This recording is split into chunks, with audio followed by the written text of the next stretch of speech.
نحمده ونستعينه ونصلي على رسوله الكريم أما بعد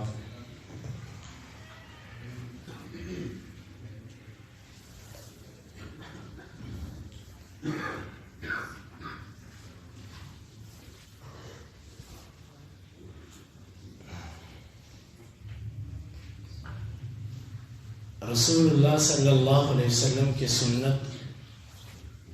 اس کا جذبہ، اس پر عمل کرنے کا جذبہ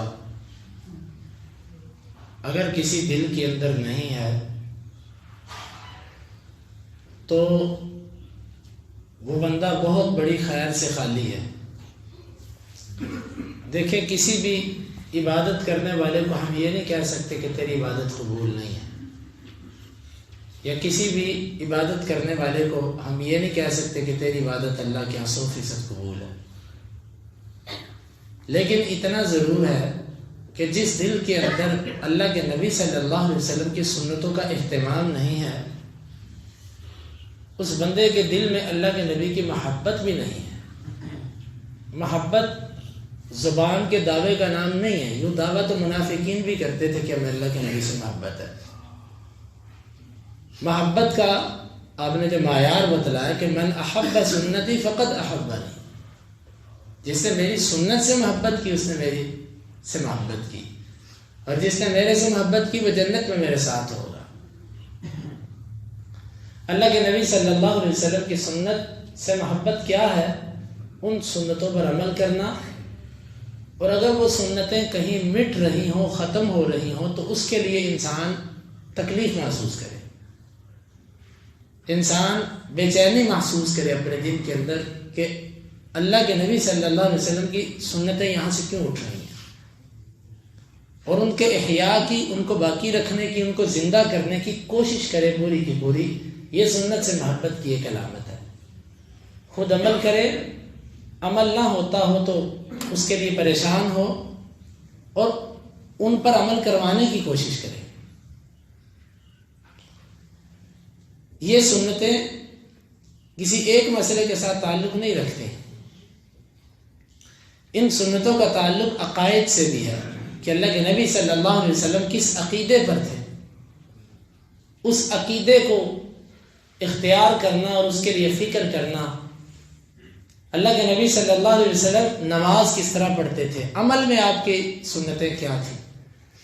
آپ کی صف بندی کی سنتیں کیا تھیں، آپ کے نماز میں کھڑے ہونے کی سنتیں کیا تھیں، آپ کون سی نماز میں کیا قرات کیا کرتے تھے اور کس طرح کیا کرتے تھے۔ مثال کے طور پہ جمعہ کے دن آپ صلی اللہ علیہ وسلم کی سنت ہے سورہ سجدہ کی پوری تلاوت کیا کرتے تھے، سورہ دہر کی پوری تلاوت کیا کرتے تھے۔ علماء محدثین نے اس پر لکھا ہے کہ یہ اللہ کے نبی کی سنت ہے، اور آدھی پڑھنے کو آج سے سینکڑوں سال پہلے محدثین نے اس پر رد کیا ہے، اور سخت کلمات ائمہ محدثین نے استعمال کیے ہیں۔ چونکہ ہم طالب علم ہیں، ہم وہ لفظ استعمال نہیں کرتے۔ اور اسی طرح اور جو اللہ کے نبی صلی اللہ علیہ وسلم کی سنتیں ہمارے سے اٹھتی جا رہی ہیں، معاملات اور اسی طرح اخلاق، ان سب ابواب کے اندر ہمیں اللہ کے نبی کی سنتوں کے لیے فکر مند ہونا چاہیے۔ جس بندے کے دل میں درد ہے، فکر ہے، اللہ تعالیٰ اس کو عمل کرنے کی توفیق بھی عطا کر دے۔ اور جس بندے کے دل میں اس کا احساس نہیں، کوئی فکر نہیں، کوئی پرواہ نہیں ہے، چلو ٹھیک ہے نماز جس طرح پڑھنی ہے پڑھ لو، کوئی بات نہیں، جو دل کرتا ہے پڑھ دو، جو دل کرتا ہے کر دو، جو دل کرتا ہے جس طرح دل کرتا ہے، جس سے مرضی جو مرضی کر لو، یہ بندہ مرضی کا مالک ہوتا ہے، اور ایسے بندے کے اندر خیر نہ ہونے کے برابر ہوتی ہے۔ بھائیو، یہ بات عبداللہ بن عمر رضی اللہ عنہ سے پوچھے کہ جس نے ایک سنت کی وجہ سے اپنے بیٹے سے ساری زندگی بات نہیں کی۔ اس نے اتنا کہا تھا کہ میں تو ان کو عورتوں کو مسجد میں جانے سے روکوں گا، انہوں نے کہا تھا کہ جا، تیرے سے میں ساری زندگی کلام نہیں کروں گا۔ اور یہی عبداللہ بن عمر ہے کہ جب ان کو ایک مسجد کے اندر لے جایا گیا تو وہاں پر تصویب ہوئی۔ تصویب یہ ہوتی ہے کہ اذان کے بعد پھر ایسے کلمات بلند کرنا کہ حی علی الصلاح حی علی الفلاح۔ جب اذان کہہ دی تو تصویب کی ضرورت نہیں ہے۔ پھر دوبارہ تصویر جب ہوئی تو انہوں نے کہا کہ مجھے اس مسجد سے لے چلو، یہاں پر بدعت ہے، میں یہاں پر نماز نہیں پڑھوں گا۔ اور اسی طرح عبداللہ بن مسعود رضی اللہ عنہ کا وہ واقعہ کہ دارمی کے اندر جو کہ کوفے کی مسجد کے اندر وہ گئے اور لوگوں کو عجیب طریقے سے ذکر کرتے ہوئے دیکھا تو کہا کہ ابھی تو اللہ کے نبی صلی اللہ علیہ وسلم کے گھر کے برتن بھی نہیں ٹوٹے، تو تم نے یہ طریقے شروع کر دیے، اس سے بہتر تھا کہ تم اپنے گناہ شمار کر لیتے۔ صحابہ کرام کی زندگیاں وہ ساری کی ساری ان جذبوں سے بھری پڑی ہیں۔ علی رضی اللہ عنہ نے ایک موقع پر کہا تھا کہ میں کسی شخص کی وجہ سے اللہ کے نبی کی سنت کو کبھی بھی چھوڑنے والا نہیں۔ یہ موقع کون سا تھا؟ یہ عثمان رضی اللہ عنہ کے ساتھ معاملہ جب ان کا ہوا تو علی رضی اللہ عنہ نے ان کو سنت یاد کروایا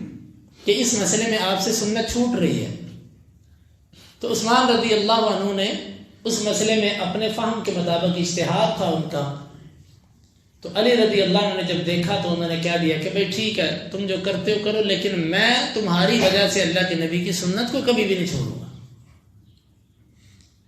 جس دل کے اندر سنت کا جذبہ ہے اور اس کا اہتمام ہے، وہ ہر چیز میں اللہ کے نبی کی سنت جاننا چاہتا ہے کہ اللہ کے نبی صلی اللہ علیہ وسلم کا سنت عمل اس مسئلے میں کیا تھا، اس مسئلے میں کیا تھا، اس مسئلے میں کیا تھا۔ یقین مانے کہ یہ جو جذبہ ہے نا، یہ جس دل کے اندر ہو، اللہ تعالیٰ قلیل عمل کے اندر بھی برکت رکھتا ہے۔ اور جب کوئی جذبہ ان دلوں سے خالی ہو، وہ سارا دن 100 نفل پڑھے، سارا دن 50 تسبیحات پھینکے اور روزے رکھے اور جتنا مرضی بظاہر وہ کہے کہ میں اتنے قرآن کی تلاوت کرتا ہوں، جب دل کے اندر سنت کا اہتمام ہی نہیں ہے، جذبہ ہی نہیں ہے، مقام ہی نہیں ہے، نبی کی سنت کو سننے کے بعد، پڑھنے کے بعد، جاننے کے بعد دل کے اندر درد ہی نہیں کہ اس پر عمل کروں یا کرواؤں، تو اس دل کے اندر کوئی خیر نہیں ہے، یہ اپنی مرضی کا مالک ہے، اس کا جو دل کرتا ہے یہ وہ کر رہا ہے۔ کیونکہ اللہ کے نبی کی غلامی اگر اس کی گردن پر چھائی ہوتی تو یہ اللہ کے نبی صلی اللہ علیہ وسلم کے طریقوں کو ہر جگہ پر لاگو کرتا۔ تو بھائیو دوستو، ہمیں چاہیے کہ ہم یہ جو ہماری ہر چیز میں ہم تقریباً اپنی کوتاہی کا شکار ہیں، خوشی ہوتی ہے تو ہماری مرضی کی، غمی ہوتی ہے تو ہماری مرضی کی، کچھ معاملات ہوتے ہیں تو ہماری مرضی کے۔ ہمیں چاہیے کہ ہم ہر باب کے اندر اللہ کے نبی صلی اللہ علیہ وسلم کی سنت کو دیکھیں۔ آپ صلی اللہ علیہ وسلم کا سنت طریقہ کیا تھا؟ ہر چیز میں اللہ کی قسم سنت والا عمل ہو، تھوڑی مقدار کا ہو، اللہ تعالیٰ کے ہاں اہمیت رکھتا ہے۔ لیکن زیادہ عمل ہو لیکن سنت کے مطابق نہ ہو، اللہ تعالیٰ کے ہاں اس کی کوئی حیثیت نہیں ہے، کیونکہ اللہ تعالیٰ نے اعمال کو تولنا ہے، اور اعمال کے اندر جو وزن آتا ہے وہ اخلاص کی وجہ سے اور اتباع سنت کی وجہ سے۔ اگر اتباع سنت نہیں تو عمل ہلکا ہو جائے گا، اس کے اندر وزن بھی نہیں ہے۔ اللہ تعالیٰ سے دعا ہے کہ اللہ تعالیٰ ہمیں اپنے اعمال کو سنتوں کے مطابق کرنے کی توفیق عطا فرمائے، اور اللہ تعالیٰ ہمیں یہ غیرت عطا فرمائے کہ ہم ہر معاملے کے اندر اللہ کے نبی صلی اللہ علیہ وسلم کی سنت کو زندہ کرنے کی کوشش کریں، اس کے لیے ہم رنجیدہ ہوں، کبیدہ خاطر ہوں، اس کے لیے پریشان ہوں، اور اس کو بیدار اور احساس لوگوں میں اس کا پیدا کرنے کی کوشش کریں۔ اللہم انفعنا بما علمتنا وعلمنا ما ينفعنا وزدنا علما وآخر دعوانا الحمدللہ رب العالمین۔ جمعہ کے دن سورہ کہف کی تلاوت اور اسی طرح کثرت سے درود پڑھنا،